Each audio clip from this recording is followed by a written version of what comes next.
Je vais aborder aujourd'hui avec vous. La collaboration avec les familles, c'est davantage, avant tout, un partenariat qui est spécifique entre le parent d'un côté et le professionnel.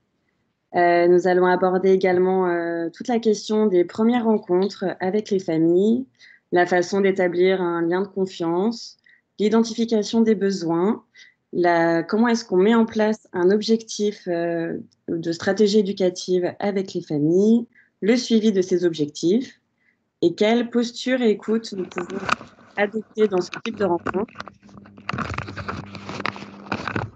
empathique, l'écoute empathique et comment est-ce qu'on intervient en cas de stratégies parentales qui sont inadaptées. Et le dernier point, les limites de notre intervention au sein du cercle familial. Alors, un partenariat spécifique. L'usager TSA est vraiment au cœur de notre projet. En tout cas, c'est la vision que nous avons au sein d'AFG. Donc, nous avons l'usager TSA qui est ici, la structure médico-sociale, donc nous, les professionnels, la famille, les partenaires paramédicaux en libéral, avec qui nous coordonnons les différents objectifs, et les partenaires scolaires. La collaboration avec les familles. Donc, il y a de nombreux avantages à collaborer entre la famille et nous en tant que structure médico-sociale. Donc, nous allons mettre en place un projet commun avec des objectifs qui sont spécifiques aux besoins de la personne qui est accompagnée. Et notamment au niveau des apprentissages de nouvelles compétences. Si la famille reprend les objectifs qui sont mis en place au sein de notre accompagnement professionnel, l'usager TSA apprendra beaucoup plus rapidement. Pour ce faire, la communication et le lien de confiance est indispensable pour la mise en place de ces stratégies éducatives. Donc, par exemple, si nous mettons en place avec un enfant un outil de communication alternatif, augmentatif, c'est important que la famille puisse le reprendre au domicile. Et pour cela, nous avons vraiment besoin d'un lien de confiance et de crédibilité auprès d'eux. Et nous intervenons aussi en termes de communication avec ces familles sur des points logistiques qui sont liés à la prise en charge. Donc, par exemple, tout ce qui va concerner les horaires, les vacances et d'autres points. Et les avantages à collaborer avec la famille, c'est également de prévenir les éventuels conflits et litiges. D'expérience, plus nous avons une communication qui est fluide et régulière avec les familles, moins on s'expose à certains types de conflits. Alors, la posture que nous allons avoir avec ces familles. C'est tout d'abord une relation de partenariat, une relation qui est réciproque, horizontale, donc quand même sur le même plan. Et c'est une interaction qui est dynamique et totalement singulière. Donc, on fait attention dans cette relation à ne pas rentrer dans un rapport de sachant ou dominant avec les familles, ce qui peut avoir comme effet de créer ce qu'on appelle de la réactance. Donc, vraiment un refus des propositions que nous pouvons proposer à la famille et donc un refus des stratégies.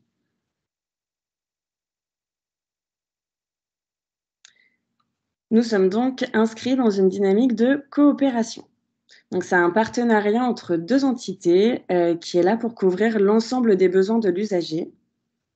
Nous allons veiller et nous assurer de la cohérence des outils qui sont utilisés, que ce soit dans la prise en charge éducative ou au domicile avec les familles.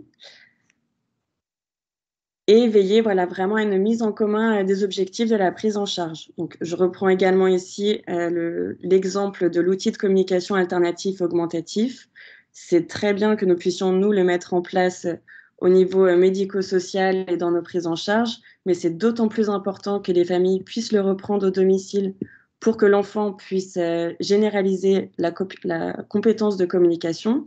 Mais également, nous sommes de passage dans la vie de cet enfant et c'est important qu'il puisse développer cet outil de communication dans sa vie quotidienne et que cela puisse s'inscrire sur un plus long terme. Et nous nous mettons d'accord avec les familles et nous assurons aussi également de leur compréhension sur ces objectifs qui sont communs.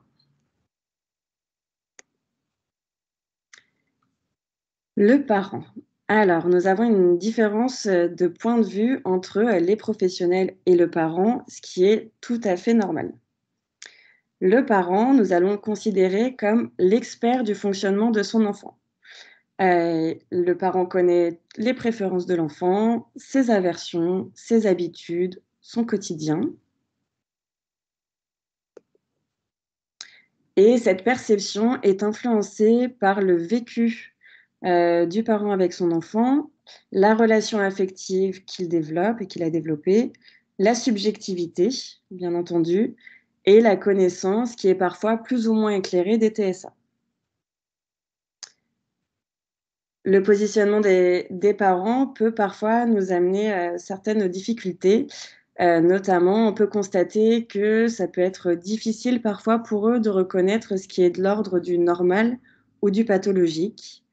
Ça peut être également compliqué de se rendre compte du retard de développement de leur enfant par rapport au groupe d'âge, d'autres enfants de leur âge.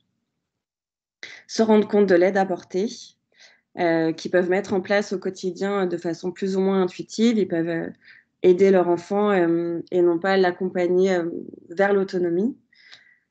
Se rendre compte du coup du manque d'autonomie de leur enfant et ainsi que la fatigabilité du quotidien du parent qui rentre en ligne de compte, parce que ça peut être par moments difficile pour eux de mettre en place certaines stratégies, éducatives en fonction de leurs besoins et de leur propre disponibilité en tant que personne. Le professionnel. Donc nous, de notre côté, nous apportons une expertise concernant les troubles du spectre de l'autisme. On peut donner des informations, des explications par rapport au comportement de l'usager, par rapport aux caractéristiques qui sont bien spécifiques des TSA. Nous allons proposer des stratégies éducatives qui sont adaptées aux besoins de l'usager et nous apportons également toute notre connaissance de la structure médico-sociale dans laquelle nous travaillons.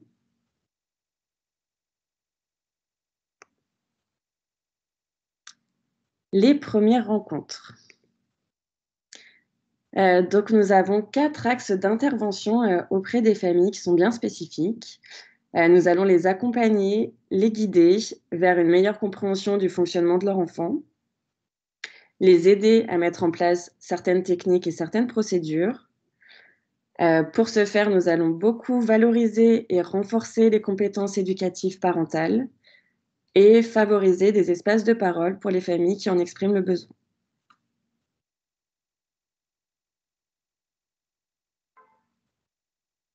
La prise de conscience du handicap.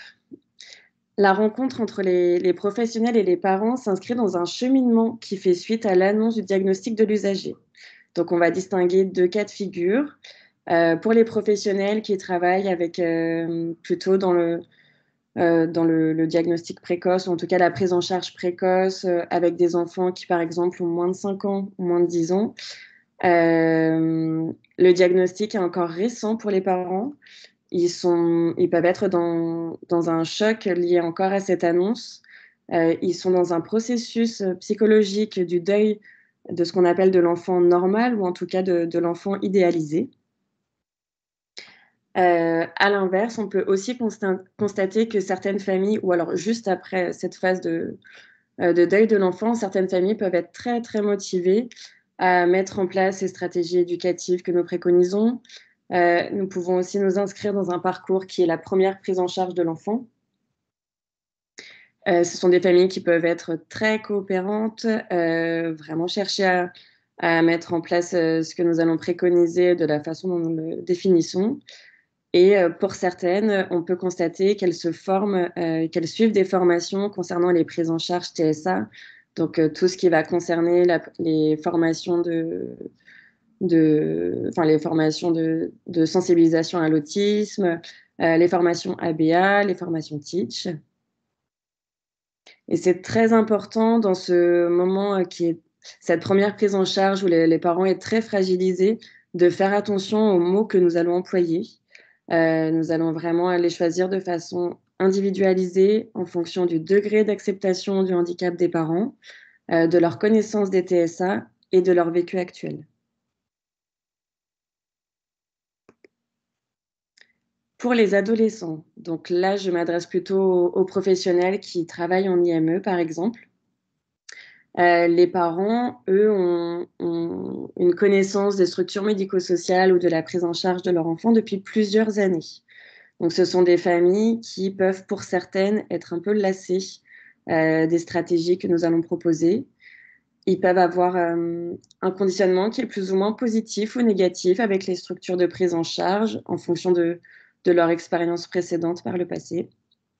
Avoir un avis plus ou moins tranché aussi sur certaines pratiques avec leurs enfants. Donc ce sont des familles qui peuvent, nous faire part d'expériences, par exemple au niveau de l'ABA ou de certaines procédures, expliquer que ça ne fonctionne pas avec leur enfant et qui souhaitent plutôt procéder de telle ou telle façon qui est différente de ce que nous allons amener. Et pour rappel, les professionnels du médico-social sont de passage dans la vie, de la famille et de l'usager. Nous sommes vraiment là pour, les accompagner, mais nous serons un professionnel parmi tant d'autres, et nous inscrivons vraiment dans un parcours, à long terme, de, l'usager. Donc, nous pouvons être présents, par exemple, pendant l'âge de l'enfance et puis d'autres professionnels prendront le relais à l'adolescence et encore d'autres à nouveau, à l'âge adulte. La première rencontre. L'enjeu majeur est tout d'abord d'établir un lien de confiance. C'est un prérequis qui est indispensable en début de prise en charge avec une famille. Donc pour, celles qui connaissent, l'ABA, et le concept de pairing, nous allons vraiment, nous rendre, très positives pour ces familles lors de la première rencontre, notamment avec une écoute active. Nous allons beaucoup valoriser les compétences parentales, ce qui a déjà été mis en place par la famille, essayer un peu de reformuler leurs attentes. Nous n'avons vraiment pas d'exigences ni de demandes, et nous entrons directement dans une communication qui se veut en tout cas, transparente et authentique. Le lien de confiance, bien entendu, il ne se fait pas en une seule rencontre, hein, il va s'installer au fur et à mesure, à chaque fois que nous aurons l'occasion de communiquer avec les familles.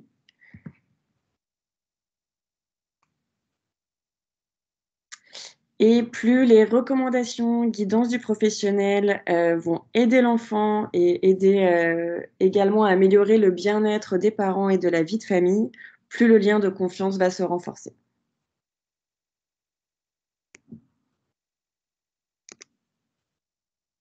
C'est important également, dans la mesure du possible, d'essayer de retracer l'histoire de l'usager avec les parents, connaître un peu le parcours de l'enfant ou de l'adolescent, ou de l'adulte, connaître les prises en charge antérieures, si l'usager a déjà été pris en charge dans d'autres structures, quel type de structure, ce qui a bien fonctionné ou ce qui a été plus difficile dans le vécu des parents.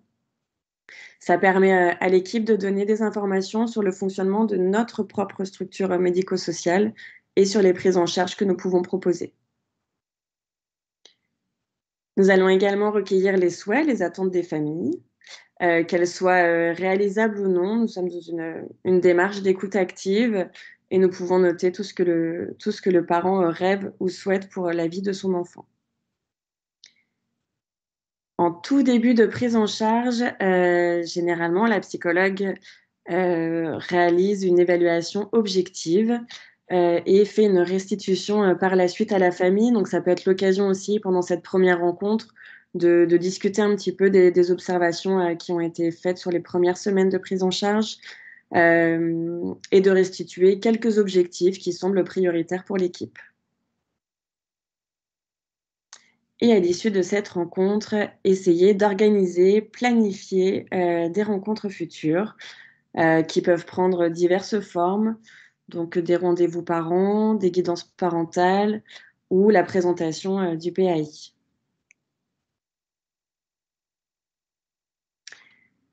Alors les parents, nous pouvons les rencontrer dans les différents lieux formels, que je viens d'exposer, donc la guidance parentale, les rendez-vous parents, la restitution du projet.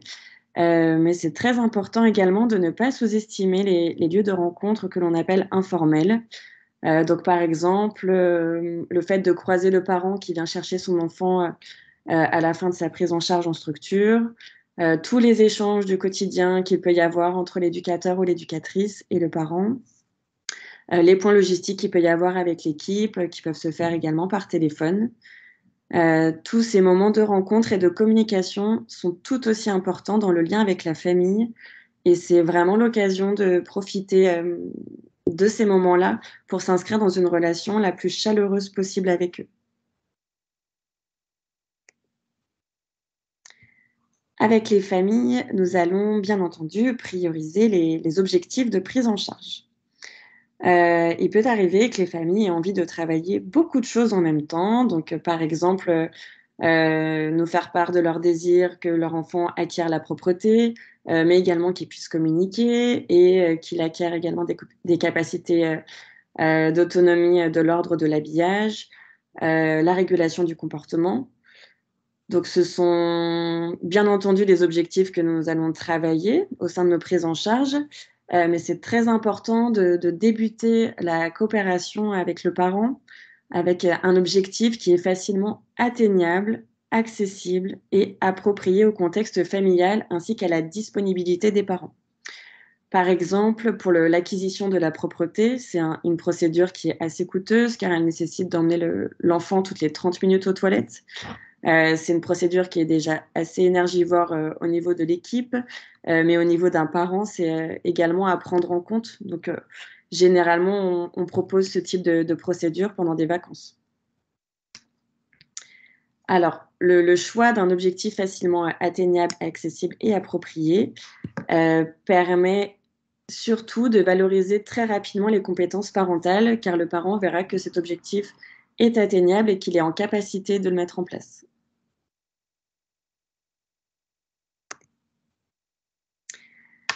Pour la mise en place d'un objectif, donc plus spécifiquement, nous nous accordons avec la famille sur la procédure qui est à mettre en place et nous lui donnons les informations nécessaires à sa réalisation. Donc par exemple, si nous souhaitons mettre en place, un emploi du temps visuel, nous allons expliquer à la famille, l'intérêt de mettre en place ce type d'outil et comment le faire au sein du domicile. On planifie également, les jours de l'intervention, donc quelle journée et à quelle heure nous pouvons intervenir au domicile, des parents pour pouvoir les aider dans la mise en place de cet outil. L'équipe, médico-sociale prépare en amont le matériel nécessaire. Donc là, par exemple, l'équipe va pouvoir, préparer les pictogrammes de l'emploi du temps visuel, l'emploi du temps visuel en lui-même. Une fois arrivés au domicile, nous pouvons redonner des informations à la famille et réaliser une démonstration par le professionnel devant le parent, avec l'enfant. Nous invitons par la suite le parent à reproduire ce que nous venons de mettre en place, et nous lui apportons un feedback correctif. Donc c'est assez rare, mais ce serait super, mais c'est assez rare que le parent reproduise parfaitement ce que l'éducateur vient de faire ou l'éducatrice ou la psychologue et c'est tout à fait normal. Mais pour autant, nous faisons très attention à la façon dont nous allons apporter notre feedback. Donc, ce qui est préconisé, un peu la recette magique, c'est d'apporter 3 retours positifs et un retour correctif. Donc nous pouvons valoriser le parent sur, la façon dont il a, guidé l'enfant vers l'emploi du temps, le fait qu'il ne lui ait pas parlé, le fait qu'il ait bien veillé à ce que l'enfant pointe le pictogramme de telle ou telle façon. Et nous allons apporter ensuite, dans un 4e temps, le retour correctif. Donc par exemple, on peut lui dire, bah, là, par exemple, on pourrait reprendre et vous pourriez essayer, peut-être, de le guider davantage à ce moment-là ou de veiller à ce qu'il scratche bien le pictogramme. Donc c'est un moment qui est assez aussi stressant et le parent peut se sentir jugé. Donc c'est vraiment très important d'apporter un retour positif à la famille. Le suivi d'un objectif. Donc par exemple, lorsque nous sommes dans une situation de guidance parentale, nous souhaitons donc, que le parent mette en place son emploi du temps visuel, mais en dehors, de ce temps de guidance. Donc pour cela, nous allons évoquer par la suite, quand nous retournerons, en prise en charge à domicile, nous allons rediscuter avec le parent de l'objectif qui a été travaillé, à savoir là, l'emploi du temps visuel. Donc, par exemple, nous pouvons lui dire: nous avions vu ensemble lors de notre dernier rendez-vous la mise en place de l'emploi du temps visuel. Est-ce que vous êtes parvenu à le mettre en place? Là, nous laissons un espace de parole pour que le parent puisse échanger avec nous et nous informer sur ses éventuelles difficultés. Encore une fois, ce serait absolument, idéal que le parent le mette en place et que tout fonctionne bien, mais généralement, il rencontre des difficultés. Donc ne pas hésiter à poser directement, ce type de questions. Est-ce que vous avez des difficultés? Qu'est-ce qui a pu être difficile pour vous? Et comment pourrait-on y remédier? Pour aider la famille, on peut également leur proposer de filmer, ce qui a été difficile pour eux, au niveau de la mise en place au quotidien et de nous envoyer donc le film et on peut leur apporter un feedback, du coup par téléphone ou à la prochaine rencontre. Ou nous pouvons à nouveau réaliser une nouvelle démonstration avec le parent.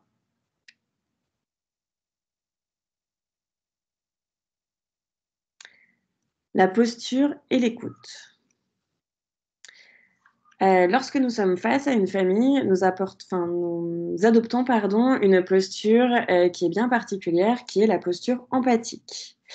Nous allons voir ici dans cette diapo la différence entre une posture qui se veut empathique et une posture, que nous ne souhaitons pas adopter, qui est celle qui est plutôt sympathique et que parfois, on peut assez naturellement mettre en place. Donc la posture empathique, c'est être à l'écoute de l'autre et des émotions sans jugement. Par exemple, on peut dire à une famille: «Je peux comprendre, cette situation doit être difficile pour vous» ou «Vous devez vous sentir en difficulté dans cette situation». Une posture qui serait plutôt de l'ordre de la sympathie, s'inscrit dans le fait de compatir avec l'autre. Donc là, c'est plutôt ce que nous, naturellement, nous allons faire avec nos amis ou avec nos connaissances. Donc dire, par exemple: «Oh ma pauvre, il m'est arrivé exactement la même situation l'été dernier» et avoir tendance, du coup, à parler de nous. La posture sympathique, en tout cas dans le cadre professionnel, n'est pas rassurante ni cadrante pour les familles.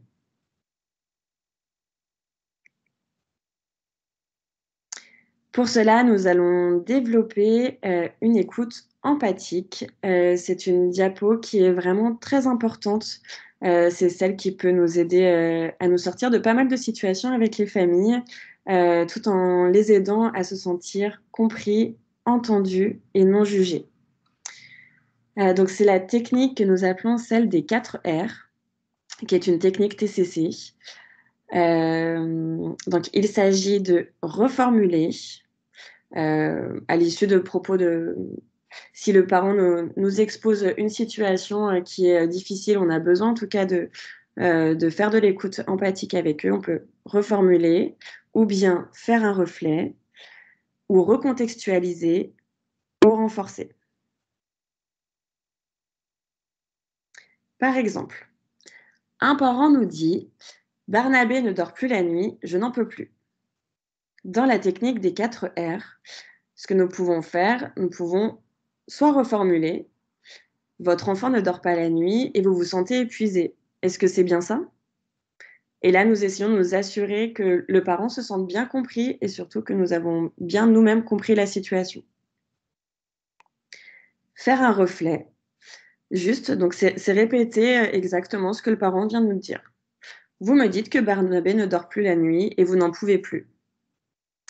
Utiliser des reflets, ça permet aux parents de continuer de se livrer et continuer d'avoir un espace de parole. Recontextualiser, là, nous allons chercher à avoir plus de précision sur, la situation qui est difficile. Depuis combien de temps il ne dort plus la nuit? Est-ce qu'il a des difficultés à s'endormir tous les soirs? Et pour renforcer, nous pourrions, par exemple, dire à la famille, beh: «Je vous remercie, pour, votre confiance et pour le fait que vous puissiez partager tous ces propos avec moi».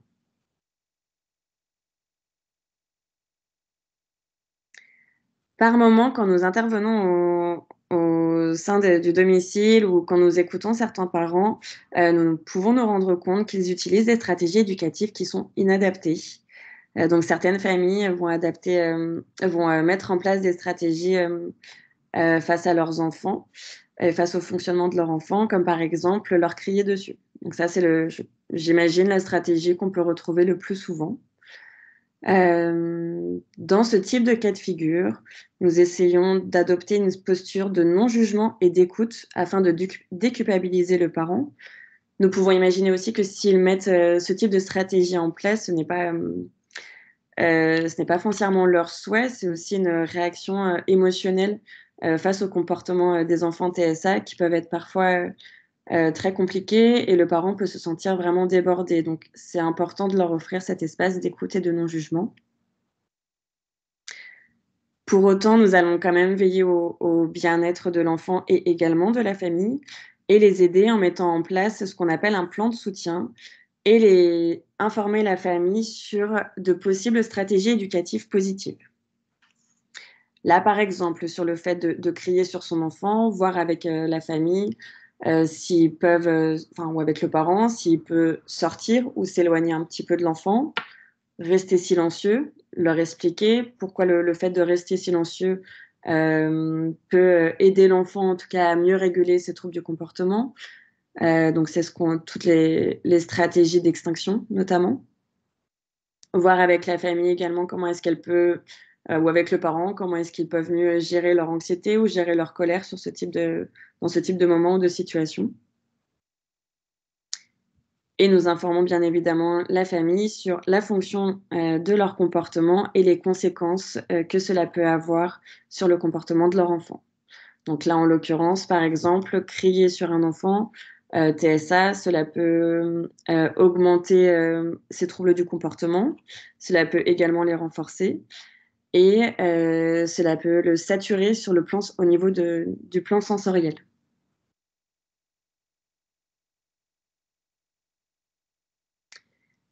C'est un moment qui peut être un peu délicat avec les familles, donc nous allons essayer de leur demander l'autorisation avant de leur donner des conseils ou des outils. Donc par exemple, est-ce que vous m'autorisez à vous donner un peu plus d'informations quand vous avez ce type de comportement? Est-ce que vous seriez d'accord pour que l'on réfléchisse à un plan de soutien ou à un autre comportement que vous pourriez mettre en place dans cette situation?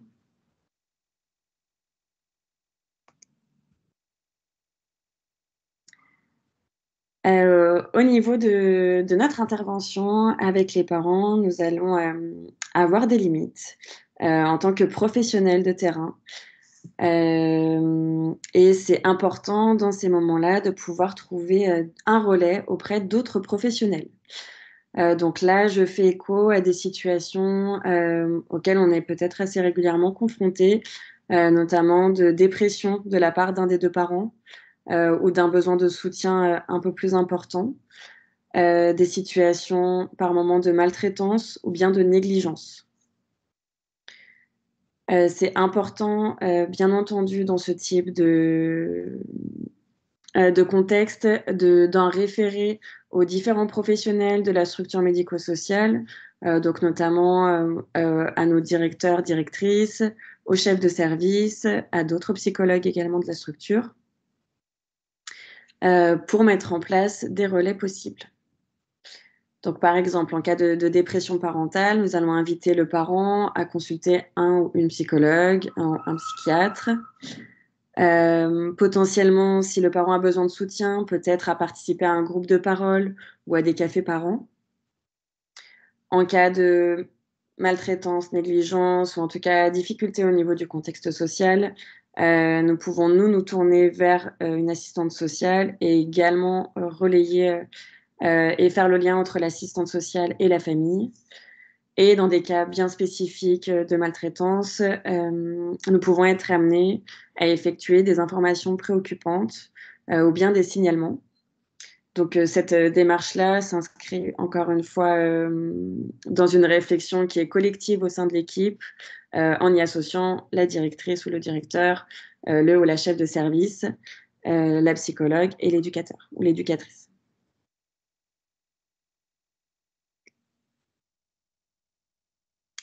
Nous devons également prendre en compte les compétences et les limites des professionnels. Donc par exemple, certains éducateurs, éducatrices ne se sentent pas toujours, très à l'aise pour, communiquer avec la famille sur telle ou telle prise en charge ou telle stratégie. Hem, Par exemple, si nous devons mettre en place, un outil de communication alternatif et adapté avec, un enfant, mais que le professionnel n'est pas formé, le psychologue va pouvoir superviser le professionnel, mais pour autant, il n'aura pas les compétences nécessaires, à l'instant T pour, opérer un transfert de compétences envers la famille.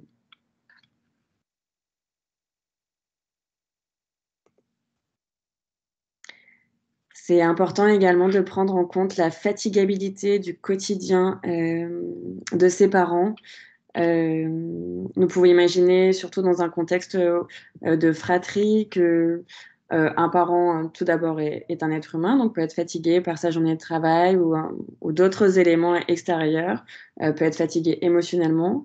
Le comportement de l'enfant peut être également, source, de fatigue pour eux et ils n'ont pas toujours les disponibilités, que ce soit logistiques ou pratiques, hem, ou physiques pour mettre en place certaines stratégies. Et le dernier point des limites, concerne les situations sociales. Donc, par exemple, certaines familles sont dans des situations sociales assez précaires, donc nous ne pouvons pas leur demander de mettre en place, telle ou telle stratégie ou tel outil, s'ils n'ont pas, un minimum en tout cas pour, bien manger, avoir un toit, bien dormir. Je pense également, à un con enfin, des contextes assez particuliers, mais qu'on peut rencontrer si, la famille est une famille nombreuse avec plusieurs enfants. J'ai le cas de figure d'une famille où ils sont 8, par exemple, donc ça va être difficile pour la famille, en tout cas on peut l'imaginer, de mettre en place certains objectifs. Donc on essaie vraiment de s'adapter en fonction des situations et de chaque parent.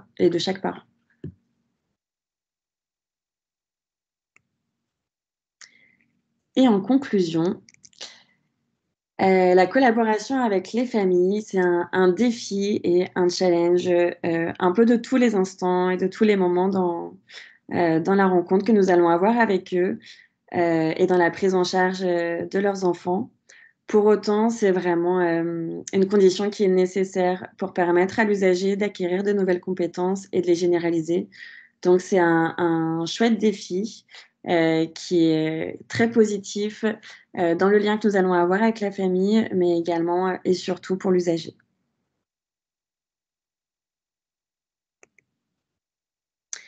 Je vous remercie pour votre écoute et je reste disponible avec Marie pour répondre à vos questions.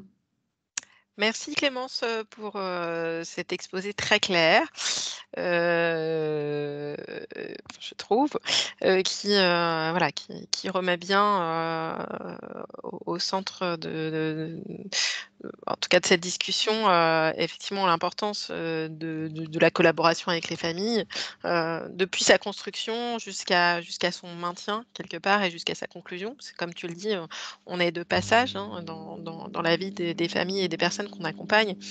Donc il y a un enjeu qui est assez important sur le transfert des compétences, qui ne doivent pas, voilà, rester, entre nos mains. Sinon on échoue un petit peu quelque part s'il n'y a pas une généralisation qui est possible. Une fois que nous, en tant que professionnels, on s'estompe un petit peu et on prend du recul par rapport à la situation.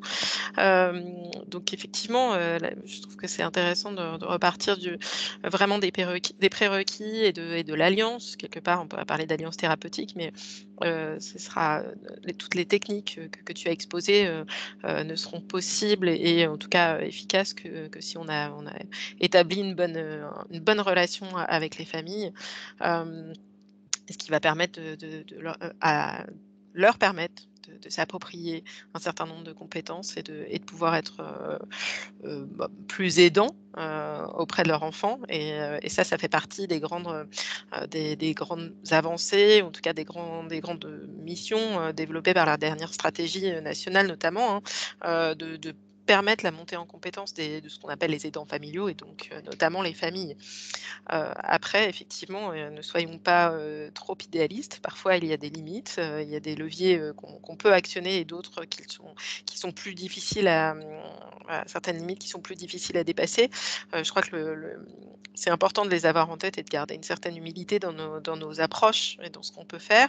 Et puis, ce que tu as dit, la deuxième chose, sur ces limites que tu as dit qui me paraît vraiment importante, c'est de pouvoir se dire aussi que parfois on n'a pas en interne, les compétences, ou le professionnel, qui pourrait, nous aider à dépasser cette limite. Donc ça, je pense que c'est vrai pour la question de la collaboration des familles, mais pour plein d'autres, questions aussi, de toujours être dans une démarche d'ouverture, dans nos établissements par rapport à l'extérieur et d'aller rechercher, parfois des compétences, qui ne sont pas présentes dans nos équipes et d'établir des partenariats qui vont permettre de répondre, encore plus spécifiquement et encore plus, de manière encore plus pertinente aux besoins, spécifiques et parfois singulières, d'une personne ou d'une famille dans un contexte donné.